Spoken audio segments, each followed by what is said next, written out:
Headlines: UNHCR urgently appeals for over $40 million for Herat earthquake victims. Pakistan warns no compromise on November 1 deadline for illegal refugees to leave.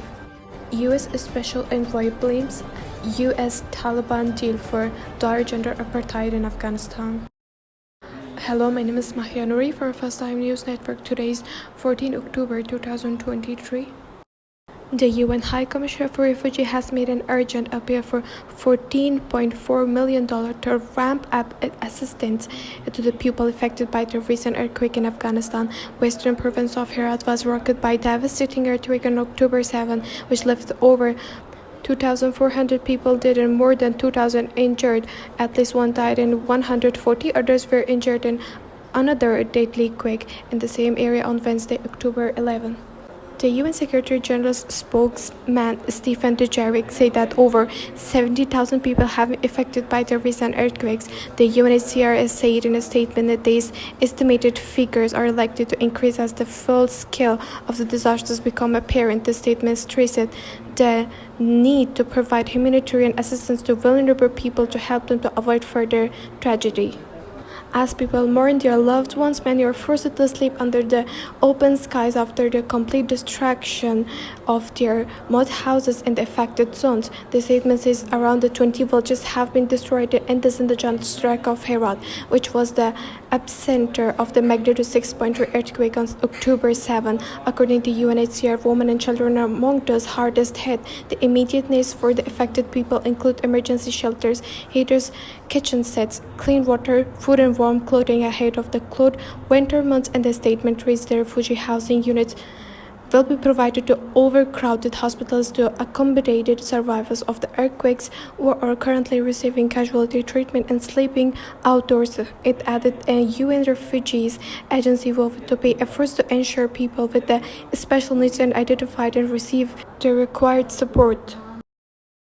The Interior Minister of the caretaker government in Pakistan said that there will be no compromise on the order to undocumented refugees to leave the country by November 1, and warned they would be arrested and deported if they failed to return home voluntarily. The interim cabinet of Pakistan announced earlier this month that all illegal refugees, including those from Afghanistan, had until November 1 to return home. Pakistan has said Afghanistan nationals were involved in 14 of 24 suicide bombings that have taken place in Pakistan this year. Pakistan Territorial Interior Minister said in a statement in this meeting about the explosion of Afghan refugees. All stakeholders were present in that meeting. It was decided that a grace period should be given to them. He said, claiming that there are refugees who want to return voluntarily. In recent interviews with refugees, many said that they are being mistreated by the Pakistani police. The refugees from Afghanistan said many had been detained by police despite having legal documents. This was causing immense psychological problems for them. They said Pakistani's deadline has been widely criticized by many international human rights organizations, including Amnesty International and Human Rights Associate Asia Director at Human Rights Watch. Patricia Gosman described the situation of refugees in Pakistan as political football and are people who have long been kicked back and forth between the two countries with a little regard for their rights. However, Pakistan argued that the deadline is not set only for refugees from Afghanistan but all illegal migrants. People, no matter which nationality they belong to, will not be troubled if they have a valid visa and another requirement documentation.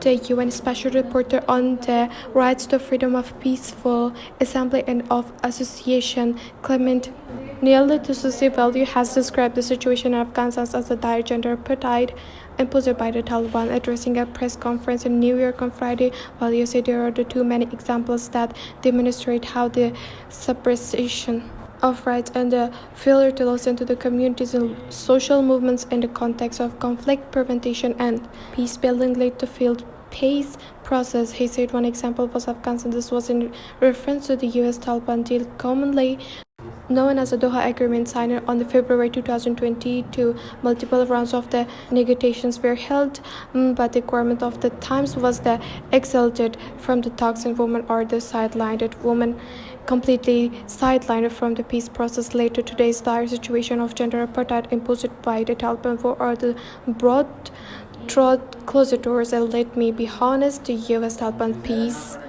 deal. Meanwhile, the human rights defenders echoed their criticisms over the violation of women's rights in Afghanistan and argued the international community recognized gender apartheid under the Taliban rule. Masuda Koisani, a women's rights activist, stressed that the international community should take practical steps to prevent the Taliban from imposing restrictions on women. You can prevent the imposition of the restriction by an extreme terrorist group through the statement and slogans. She said, please become united and rescue the Afghan women from the restriction of this terrorist group.